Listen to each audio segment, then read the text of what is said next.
Ya, itu tadi pemirsa pertanyaan besar yang saat ini sedang didesak oleh para pecinta sepak bola di tanah air. Apakah mungkin pelatih timnas Indonesia Patrick Kluivert dicopot? Langsung saja pemirsa, kita akan membahasnya bersama sejumlah narasumber yang saat ini sudah hadir bersama saya.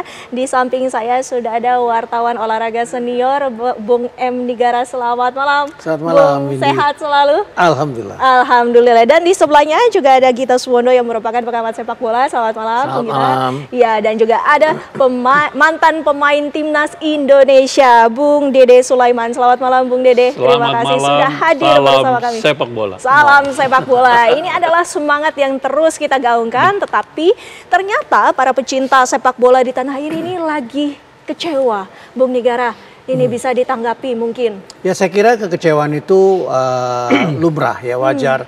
Karena apapun juga kegagalan itu menimbulkan kekecewaan. Bukan hanya bagi supporter dan mereka yang datang jauh-jauh ke sana. Saya sendiri kecewa gitu. Saya sendiri kecewa sebagai wartawan senior. Ya, kita sudah berharap, bermimpi bahwa kita bisa Piala Dunia. Zaman Dede Sulaiman mencetak gol ke gawang India dulu. Ya, saya ngeliput tuh. Dede Sulaiman cetak gol. Kita 1-1 lawan India dan itu yang membuat kita lolos ke babak berikutnya ketemu dengan Korea Selatan. Ya, sayang juga waktu itu kita gagal lawan Korea Selatan dua kali main, 2 kali kalah. Tetapi yang kedua juga Dede Sulaiman juga yang cetak gol. Ya, waktu kita kalah 4-1 di rumah gitu. Jadi kekecewaan itu lumrah dan wajar, dan hanya saja saya kira kita harus bisa membatasi, jangan sampai hal-hal yang tidak harus terjadi. Misalnya ya nggak enak dicontohinnya, tetapi itu terjadi di Kolombia. Di Kolombia kebetulan tahun 94 saya juga ngeliput Piala Dunia di sana, di mana ada pemain Kolombia yang ya nggak enak lah kejadiannya. Dan ini nggak boleh terjadi di Indonesia, karena bagaimanapun kekecewaan itu kita punya batas dan kita harus salurkan ini ke tempat yang semestinya, yaitu kepada federasi. Apakah netizen atau supporter yang sudah begitu luar biasa memberikan support minta Patrick Kluivert diganti, ya silakan aja. Tapi tentu saja PSSI punya perhitungan tersendiri. Jadi saya kira nanti teknisnya bisa oleh Bung Dede lah. Iya, silakan langsung saja, kita ingin tahu teknisnya. Ini kan kita ketahui tentu tidak ada pemain yang ada di lapangan ini menginginkan kekalahan. Mereka pasti udah 1000% di lapangan. Nah, ini bagaimana menurut Anda? Oke, Mbak Windy, pertama-tama saya ucapkan dulu ya, memberikan apresiasi kepada para pemain yang telah berjuang sekuat tenaga untuk bisa memenangkan pertandingan itu. Tetapi kita harus mengakui bahwa kita memang Arab Saudi dan Irak lebih unggul daripada kita. Tetapi saya harapkan semoga para pemain tetap semangat, kerja keras, jangan berputus asa di situ, sampai di situ. Nah, kenapa dikatakan bahwa Patrick Kluivert out? Ya. Ada beberapa hal yang mesti dicermati, yaitu pertama, Patrick Kluivert tidak mempunyai taktik dan strategi dalam permainan. Kita nggak jelas dia mau main menyerangkah atau zona marking atau apa, kita tidak jelas dia. Yang kedua, starting 11 selalu berubah-ubah, Tidak pernah ada yang pakem betul-betul yang berkualitas 11 pemain itu. Yang ketiga adalah Patrick Kluivert tidak pernah bisa menganalisa kekuatan lawan maupun kelemahannya, termasuk kekuatan kita maupun kelemahan kita. Contohnya, waktu lawan Australia dan lawan Jepang, kita punya kelemahan di sektor bek kiri maupun bek kanan waktu itu. Lawan Jepang 4 gol dari crossing. Lawan Australia sama juga dari crossing yang 3 gol itu. Jadi akhirnya memang Patrick Kluivert tidak punya kemampuan dan tidak berkualitas sebagai pelatih timnas Indonesia. Seperti itu. Merespons dari adanya kekecewaan ini, Bung Gita, apakah mungkin Patrick Kluivert selaku pelatih timnas Indonesia ini dicopot? Masih terserah federasi ya sebenarnya ya. Semua itu kan di tangan federasi, rapat exco dan sebagainya. Cuman persoalannya adalah sampai kapan Patrick Kluivert ini? Kalau kita lihat kan dari 8 pertandingan yang sudah dia pegang ya, 4 diantaranya dengan kekalahan.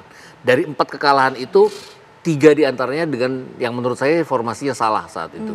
Formasi salah, pilihan pemain juga salah, pada saat itu pendekatan pada pertandingan juga salah game plan-nya. Artinya kita attacking, tidak waspada terhadap lawan yang juga punya kekuatan menyerang yang sangat baik, lawan Australia, lawan Jepang misalnya. Kemudian lawan Arab Saudi kemarin, dia memasang pemain, memang ada Kelvin Verdong yang hari H cedera.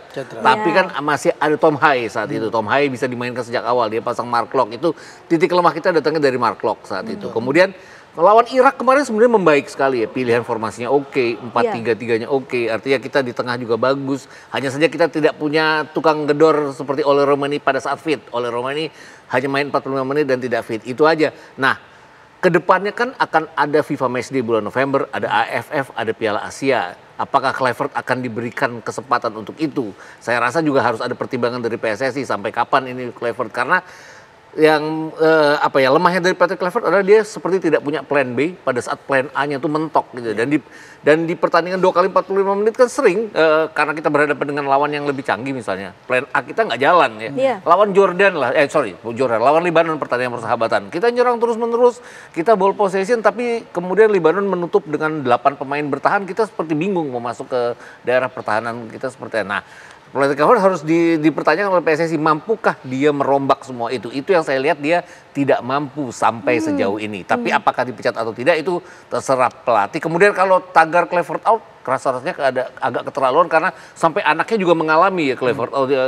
IG-nya itu sampai ditutup oleh anaknya Justin Kluivert itu karena terus-menerus kan dicecer oleh orang Indonesia bahwa harus out, bapak lu harus out, bapak lu harus out. Tapi itu kan sebenarnya nggak pantas ya, bahkan sampai dia menyindir di atap rumah saya ada tulisan Kluivert out, dia bilangnya seperti itu karena dia ngerasa bahwa ini nggak pantas ke dia karena dia nggak salah gitu. Iya, tidak terlibat dalam hal ini lah ini kan. Nah, Bung Dede, kita ingin mengetahui jika tadi kita evaluasi, benarkah selama dipegang oleh Patrick Kluivert ini juga jejak rekam jejaknya itu seperti itu, dan bagaimana menurut Anda sebagai pemain dari kacamata ataupun sudut pandang seorang pemain melihat prestasi dan juga sepak terjang dari seorang pelatih ini menangani timnas Indonesia? Oke, Mbak Windy, parameter coach apa sih? Parameter coach adalah, pertama adalah hasil.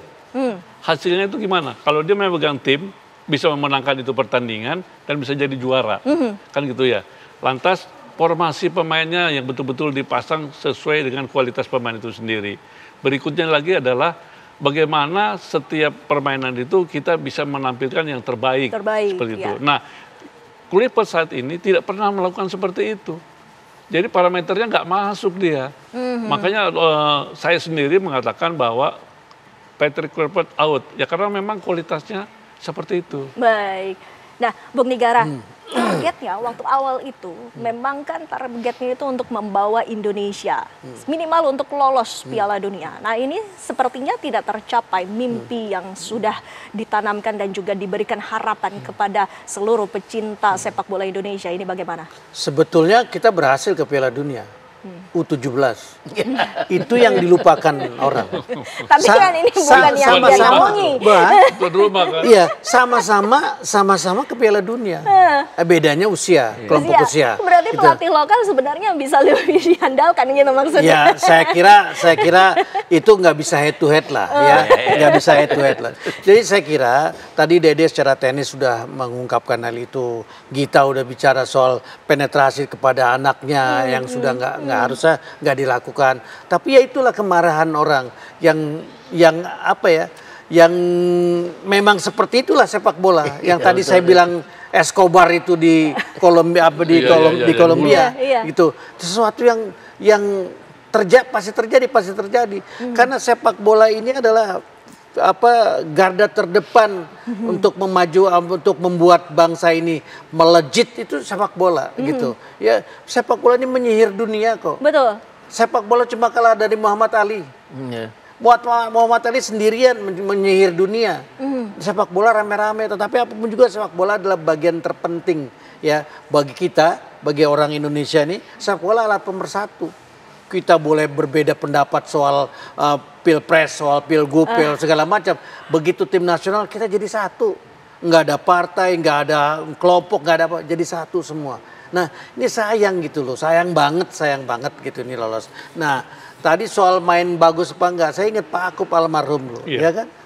Pak aku dilaporin sama Mas Basri, ini kita lawan Yak Mitra begini kita main bagus sekali. Pak aku bilang hasilnya kita kalah 1, marah Pak aku. Main bola tuh bukan cantik tapi menang. Gitu. Nah sama dengan Brazil 82, nggak berani pulang dia rame-rame karena 100 hari Brazil nggak pernah kalah. Begitu main di Piala Dunia bawa ke semifinal kalah. Semifinal atau semifinal ya kalau nggak salah ya. Menuju ke semifinal. Menuju ke semifinal kalah. Dan itu kalah pertama dan membuat Brazil tersingkir. Dan itu orang ngamuk semua. Dengan posisi seperti itu bisa dimaklumi kalau orang marah. Tapi sekali lagi jangan kelebihan. Karena apa? Karena anak itu nggak tahu apa-apa kok.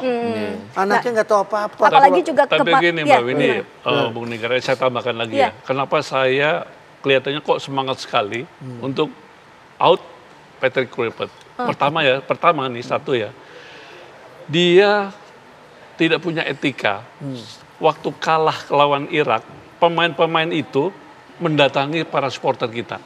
Tetapi dia, Patrick Kluivert dan asisten-asistennya hanya duduk di bench. Tapi itu tadi dia mukul itu loh. Saking kesel Itu memang kekecewaan di situ. Tapi kan yang paling penting aja dia mesti datang dong, datangi supporter. Apakah bukan itu bentuk kekecewaan mungkin yang tidak bisa terima sehingga... Sebetulnya nggak seperti itu. Itu yang pertama ya. Yang kedua, kalau kita lihat waktu dia ditunjuk sebagai pelatih timnas, dia diberikan kaos timnas loh. Tetapi setiap pertandingan dia tidak pernah maukan lambang Garudanya dipasang. Itu yang kedua. Kan seperti itu ya. Yang ketiga adalah ya apalagi yang mesti Yang ketiga setelah kalah dia tidak ke Indonesia, dia pulang ke Belanda. Satu gerbong itu dia pulang ke Belanda. Mana etikanya? Harusnya kan secara nasionalisme dia nggak bisa dong. Harus dia tetap kembali ke Indonesia dan dievaluasi oleh Esko atau oleh Ketua Umum PSSI Pak Erick Thohir. Seperti itu. Iya, tapi kalau kita ketahui bahwa saat ini Patrick Kluivert itu masih menjadi pelatih timnas Indonesia. Ada kompensasi tidak yang harus dibayar jika tiba-tiba diberhentikan? Nanti Bapak-Bapak kita lanjutkan pembahasannya. Usai jeda pariwara berikut ini, pemirsa kami masih akan kembali. Pemirsa, sebelum kita lanjutkan perbincangan kami akan hadirkan kabar mengenai Menteri Pemuda dan Olahraga Erick Thohir yang meminta maaf kepada Presiden Republik Indonesia Prabowo Subianto setelah timnas Indonesia gagal lolos ke Piala Dunia 2026. Permintaan maaf tersebut disampaikan oleh Erick Thohir dalam rapat terbatas setelah Prabowo kembali ke tanah air dari Mesir. Dan berikut pernyataannya dari Mensesnek Prasetyo Hadi. Sekembalinya Bapak Presiden lawatan ke luar negeri, beliau langsung mengadakan rapat dengan beberapa menteri, diantaranya Menteri Pemuda dan Olahraga melaporkan kepada Bapak Presiden sekaligus memohon maaf bahwa timnas kita belum berhasil untuk lolos ke Piala Dunia 2026 itu. Bapak Presiden tentu secara pribadi juga merasa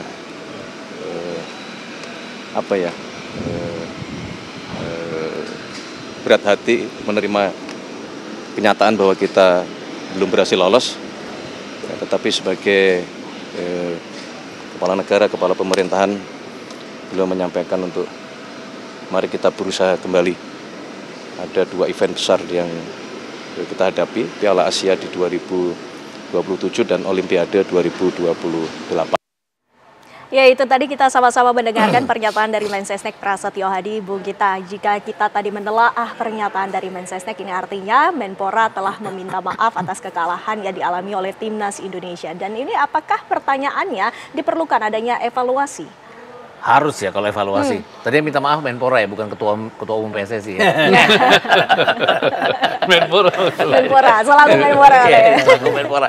Ya, harus ya evaluasi. Apapun kan emang harus evaluasi. Bahkan Sintayong waktu kalah lawan China sebelum kita ketemu dengan Jepang dan Arab Saudi di bulan November itu kan ada evaluasi terhadap dia saat itu.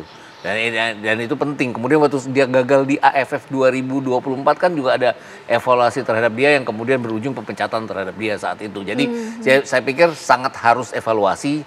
Yang harus dipikirkan adalah kalau sampai ada punishment terhadap Kluivert dan jajarannya, kan harus ada kompensasi, mungkin ada kompensasi yang harus dibayarkan, walaupun jumlahnya tidak akan sebesar STI. Bisa juga bahwa kontraknya kan berakhir di Februari 2026, ditunggu sampai 2026 kan mungkin saja.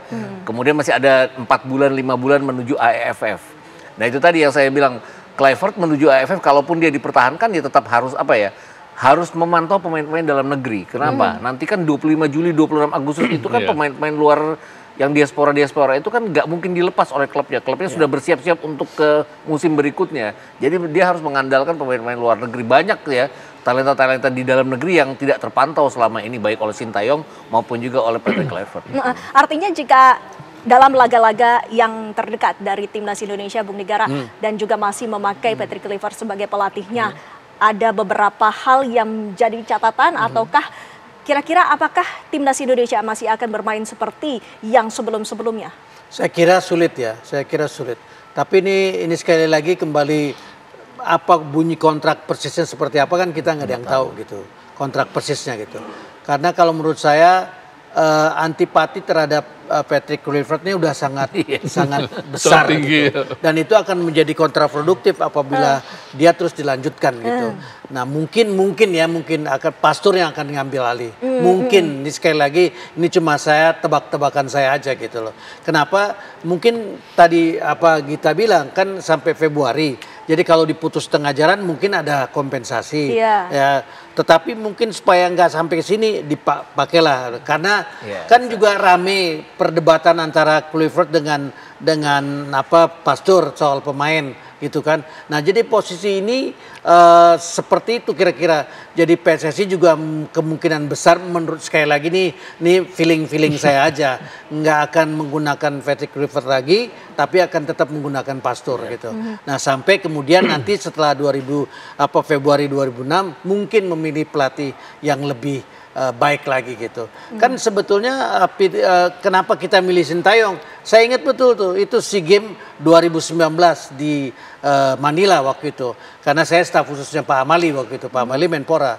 Kalau waktu itu pilihannya kembali ke Luis Milla atau ke Sintayong. Awal dalam diskusi terbatas ya akhirnya diputuskan lah itu ke Sintayong. Kenapa? Karena terus terang bayangan saya itu pelatih Vietnam yang begitu luar biasa keren. Ternyata Sintayong kan enggak. Sintayong ini malah jadi orang Jawa di Indonesia gitu. Dia lembut sekali. Bukan orang gitu. Iya, lembut sekali gitu. Jadi menurut saya memang ini Korea yang beda dengan Korea yang sebelumnya. Karena sebagai wartawan, saya sering sekali tuh ngelihat atlet-atlet Korea ditampar oleh pelatihnya. Misalnya petinju turun kalah ditonjok sama pelatihnya. Dan biasa aja gitu untuk kalau orang Indonesia pasti ngamuk gitu. Nah, saya ngebayangin Sintayong tuh kayak gitu, tapi ternyata beda. Jadi sekali lagi semuanya ada proses kita baru sampai sini.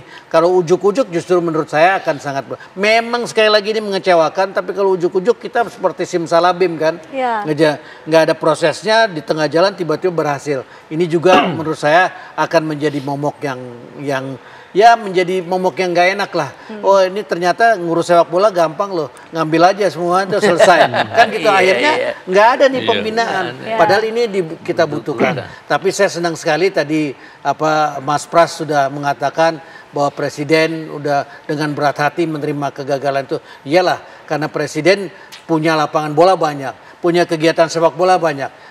Presiden kita ini orang silat, ketua umum silat, sudah 22 tahun mimpin silat, tapi pada sepak bola luar biasa gitu. Nah jadi situasi ini nggak boleh kita abaikan karena kita dapat presiden yang quote and quote gila olahraga. Ini harus terus kita manfaatkan dengan sebaik-baiknya supaya apa yang kita harapkan ini bisa berhasil. Paling tidak 3 cabang olahraga yang sudah memperoleh medali emas di Olimpiade, panjat tebing angkat besi gitu. Nah, ini terus bisa dikembangkan dengan sebaik-baiknya. Nah, sepak bola sebagai induknya dari semua cabang olahraga, nah, ini bisa ikut menorehkan prestasi. Baik, Bung Dede, kita ketahui juga apabila pelatih ini tiba-tiba diganti, bukankah ini nanti perlu adaptasi juga terhadap para pemain, Bung Dede? Oke, memang pasti ada adaptasi. Tetapi kalau menurut saya, kalau memang Patrick Kluivert itu memang harus dievaluasi. Kalau memang mau dipakai terus harus dievaluasi secara keseluruhan. Karena yang saya amati adalah dia kurang berkoordinasi dengan para asistennya kelihatannya. Jadi dia ambil keputusan sendiri seperti itu. Padahal dalam sepak bola, head coach, asisten, dan para pemain pun harus diajak berkomunikasi bersama-sama untuk bisa menentukan bagaimana yang terbaik di dalam menghadapi pertandingan yang akan dihadapi. Nah, masalah pergantian pelatih perlu memang adaptasi, ya. Tetapi cobalah, kita kan ada pemain-pemain coach lokal yang sudah punya lisensi APRO juga bisa dicoba untuk menangani tim nasional, kan seperti itu. Karena apa, Mbak Windy? Suratin itu, ya, Insinyur Suratin membentuk PSSI itu adalah karena ingin memastikan maksudnya perjuangan bangsa Indonesia dan mempersatukan secara keseluruhan seperti itu. Jadi jangan lupa sejarahnya seperti itu yang dibangun PSSI. Seperti itu. Memang beda tuh. Sepak bola di dunia dengan di Indonesia beda. Di Indonesia itu alat perjuangan. Jadi bukan kalau di Italia dari awal bisnis. Di Jerman, di Jerman semua nanti bisnis. Di Indonesia alat perjuangan. Tadi Dede mengatakan memang Indonesia belum ada. Suratin itu bisa berani mengatakan persatuan sepak raga seluruh Indonesia. Indonesia aja belum declare. Suratin itu pakai merah putih. Indonesia belum menentukan benderanya merah putih, nama negaranya Indonesia belum ada itu, gitu. Suratin berani kenapa gitu? Karena ada Sumpah Pemuda, karena kakak iparnya itu salah satu pencetus Sumpah Pemuda, dan itu yang membuat dia menjadikan sepak bola ini bagian terpenting bagi bangsa ini. Kenapa? Karena 6 cabur yang dibawa oleh Belanda tahun 1916 itu hanya sepak raga yang boleh dimainkan oleh rakyat setempat, dan Belanda waktu itu tahu kalau orang Indonesia itu suruh main sepak raga, waktu itu bolanya dibikin dari segala macam lah, belum ada bola kulit, itu udah lupa segalanya. Lupa apa, pokoknya ngomongin itu aja gitu. Nah, jadi Belanda mengatakan ini kalau dikasih ini maka lupa dengan soal kemerdekaan. Dia lupa ada Suratin. Suratin yang berpikir, oh kalau pejuang berjuang di sana, politisi berjuang di sini, gua harus berjuang di tengah-tengah kota dengan menggunakan sepak raga dan berhasil. Perjuangan dari timnas Indonesia sendiri juga masih belum berakhir, Bung Gita. Anda melihatnya peluang dari timnas Indonesia skuad Garuda ke depannya dalam pertandingan-pertandingan selanjutnya seperti apa? Ya secara kualitas sih kita bagus ya. Bahkan kalau dibilang ya kita imbang lah sebenarnya. Kalau dengan pemilihan pemain yang baik, kita kemarin kan bisa ngimbangin Irak gitu loh. Kemudian kita pernah juga mengalahkan Arab Saudi, kita tahan imbang mereka di Jeddah juga. Jadi secara kualitas individu sebenarnya nggak harus diragukan. Molesnya yang gimana. Kemudian kalau ditanya pelatih berikutnya itu kan Sintayong itu kan sering kalah tapi sering dihormati juga oleh penonton ya. Kenapa? Karena dia media darling, dia supporter darling. Nah itu tadi yang dan dia orangnya lembut gitu. Itu yang nggak dimiliki oleh Patrick Kluivert. Patrick Kluivert tuh nggak media darling, nggak supporter darling. Begitu dia datang kan dia menjanjikan saya akan bermain cantik dan menang. Dua-duanya tuh nggak dapat sekarang. Dia main cantik tapi nggak bikin gol. Dia main buruk kalah. Itu aja jadi persoalannya. Kemudian itu tadi Bang ini kan bilang Alex Pastoor. Alex Pastoor tuh kan lebih media darling dibandingkan dengan dia. Jadi kalau untuk meredam kekecewaan masyarakat ya kenapa PSSI tidak berpikir Alex Pastoor aja setidaknya sampai bulan Februari atau bahkan seterusnya gitu. Jadi pertimbangan-pertimbangan itu juga perlu diperhatikan. Dan kan sekarang kan pemain-pemain kita kan udah pemain-pemain yang main di Eropa lah segala macam, terlepas apapun lah. Walau pembinaan tetap harus. Yang harus dipikirkan adalah pelatih berikutnya kan harus bisa menguasai kamar ganti ya Bang. Nah, itu tadi. Dan nggak gampang dengan pemain-pemain yang udah levelnya tinggi untuk menguasai kamar ganti. Jangan melemparkan kesalahan ke pihak lain. Ini kan sekarang manajer seolah-olah disalahin. Nggak ada Mas Marji itu nggak. Dia boleh ngomong kayak gitu, boleh gitu. Ngapain kok disalahin? Jadi sepertinya ada sesuatu yang mau dilimpahkan kepada kesalahan ini kepada Mas Marji. Nggak ada, dia nggak salah. Dia berjuang loh. Dia main nggak pernah main tapi dapat 2 kartu merah selama kualifikasi itu luar biasa. Begitu. Ya karena itu tadi bahwa timnas Indonesia ataupun sepak bola Indonesia ini berbeda. Ada nyawa, ada jiwa di situ dan itu pula yang terus digaungkan oleh para supporter di Indonesia. Kita terus harapkan bahwa timnas Indonesia terus terbang tinggi. Terima kasih Bapak-Bapak. Jangan putus asa. Betul, jangan putus asa. Tetap semangat, tetap optimis. Terima kasih Bapak-Bapak waktunya bersama kami di Apa Kabar Indonesia Malam.